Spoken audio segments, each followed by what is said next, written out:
তো ভাই লোক, এই মাসে বলিউডের তরফ থেকে দুটো ভালো মুভি রিলিজ করা হয়। একটা হচ্ছে সানি দেওয়ালের জাট, একটা হচ্ছে অক্ষয় কুমারের কেসারি চ্যাপ্টার 2। বাট এই দুটো মুভি তেমন ভাবে রেসপন্স পায়নি যেমনটা এরা ডিজার্ভ করতো।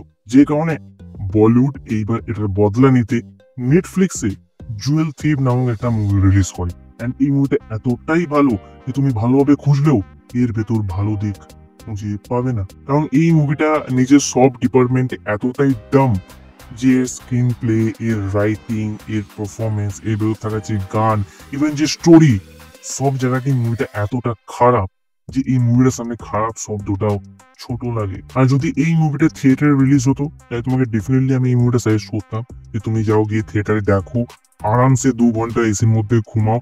কারণ তোমার স্বপ্নে এই মুভির থেকে ভালো স্টোরি আসবে।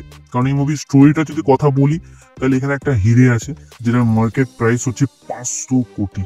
ইয়েস, অ্যান্ড তার ভেতর থেকে যদি তুমি দুটো শূন্য কেটে দাও তাহলে যে অ্যাকচুয়াল সংখ্যাটা পড়ে থাকে সেটাই হচ্ছে এই মুভি অ্যাকচুয়াল মূল্য। আর এই মুভির ভেতর এমন একটাও শট নেই যেটা আমার ভালো লেগেছে, আর একটা সিঙ্গেল শটও নেই যেটা মুভিটা দেখার পর আমার মাথায় মনে থাকবে আমি সেই শটটা নিয়ে কথা বলবো। এমন কোনো শট নেই। আমি যখন রিভিউ করছি আমি টোটালি ব্ল্যাঙ্ক। ইয়েস, আমি যে এই মুভিতে কি ভালো জিনিস খুঁজে পেয়েছি, ভালো পেয়েছি কিনা আমার নিজেরই মনে নেই। এতটা মারাত্মক লেভেলের মুভি এটা। বাট ওভারঅল মুভি স্টোরি যেমন হোক না কেন, এর প্রেজেন্টেশন যতটা ঘটিয়া হোক না কেন, এর যে হোল স্টার কাস্ট ছিল তাদেরকে ভেতর কিন্তু ভালো পোটেন্সিয়াল ছিল, একটা ভালো পারফরমেন্স দেওয়া। বাট সেইখানেও এই মুভিটা একেবারে ক্যাচ করা। ইয়েস, বিশেষ করে সাইফ আলী খান, উনি রিসেন্ট টাইমে যে ধরনের স্ক্রিপ্ট সিলেক্ট করেন, যে ধরনের ক্যারেক্টার হয়, যে ধরনের পারফরমেন্স দিয়ে থাকেন আমাদের মনে থাকে।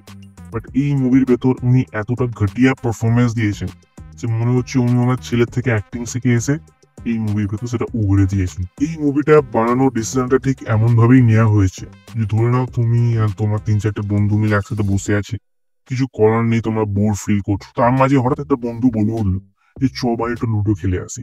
তো মুভিটাও ঠিক তেমন ভাবেই বানানো হয়েছে, সবাই মিলে একসাথে বোর ফিল করছিল, তো বললো যে চলো একটা মুভি বানিয়ে নেওয়া যায়। কারণ এই মুভির ভেতর না লজিক আছে না কমন সেন্স আছে। তুমি যদি তোমার মাথা খাটাতে যাও এই মুভির ভেতর তাহলে তুমি নিজেই পাগল হয়ে যাবে।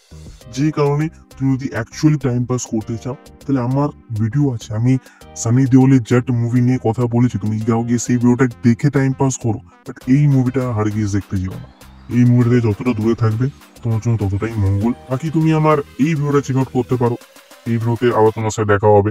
So by.